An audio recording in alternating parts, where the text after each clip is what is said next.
Midgard. Chapter 1. Atreus shut his left eye, easing the bow down until the arrow tip aligned with the 16-point tawny stag's shoulder.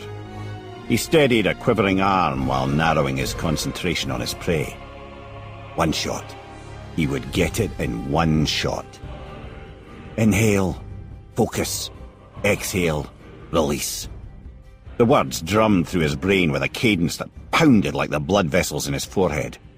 His heart raced so fast it fractured his focus, forcing him to reset and draw another breath before he might be able to release the feathered shaft.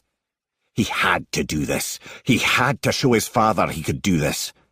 An avalanche of debilitating doubt stomped helter-skelter through his mind. What if he failed? Atreus shifted his right arm slightly left. The stag continued grazing, still ignorant of their clandestine presence.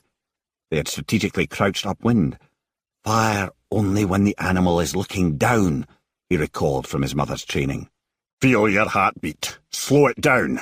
Time your release between the beats. A stern, gruff voice came again, this time right beside his ear. Despite his surging heart, Atreus focused just behind the shoulder. If his aim held true, his shot would find the beast's heart. Despite the brittle air, a trickle of sweat found its way into his eye. He was running out of opportunity. The stag's head started up. Atreus's eyes closed without him realizing it. Hold! Kratos issued like a command. Atreus released, praying the gods were watching over him. The pine shaft sailed wide, lofted left by an unaccounted-for puff of wind. It found an elm's bole nearby, sending the startled deer into flight. "What are you doing?"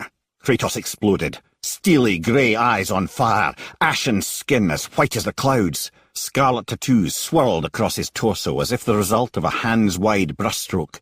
A similar tattoo, running over his hairless head and crossing his left brow, furled with anger as he ripped the bow from his son's limp hands. A three-tiered leather pauldron strapped across his chest protected his right shoulder. Other than that, his torso remained unclothed, save for the discoloured bandages covering both forearms. "Now its guard is up! Only fire!"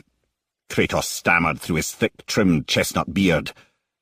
Then he forced himself to stop. He needed to check his anger. He was dealing with a child. "Only fire when I tell you to fire," he issued a low growl. "I'm sorry," Atreus said reflexively. His innocent blue eyes, the hue of the deep lakes dotting the land, pleaded forgiveness, though he could not fathom why his failure so angered his father. His mother always encouraged him when he missed during their hunting lessons. She was eternally forgiving compared to his father. He never felt the need to choke out an apology for his shortcomings with her.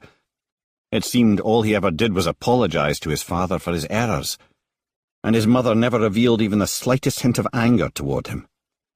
"Do not be sorry. Be better. Now find it." Atreus reached for his bow.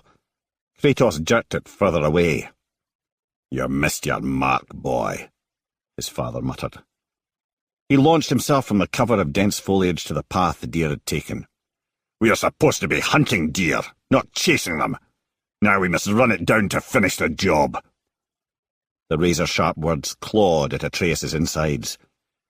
He stood chest-high before his father in a rabbit-skinned, sleeveless jerkin to stave off the chill in the breeze. He tried to understand why his father would act so harshly toward him. He tried to accept it. He tempered his rage. It was almost as though the man before him, his father, was a stranger. Shaking the thought away, he raced off in pursuit of the creature. He hoped it would take but a few moments to spot the fleeing animal's tracks in the sparsely covered earth. His tenuous confidence shattered, his heart racing and his mind reeling, Atreus accelerated his pace as fast as his skinny adolescent legs could carry him. Sweat dappled his cropped chestnut hair. Kratos loomed a dozen long strides ahead, picking his way into the forest to locate the animal's trail. Now was no time to talk, no time to think, no time to reflect on his error. Now was a time for action, as his mother had instructed him. If he wanted to eat, he had to locate the tracks and take up the chase. "This way!" he called out jubilantly. Kratos had unknowingly drifted far left of the animal's path. "Your mother taught you well," Kratos fired back through heaving breaths as he pounded the forest floor beside his son to follow the now discernible trail. Approaching a slight pine-infested ridge, Atreus froze.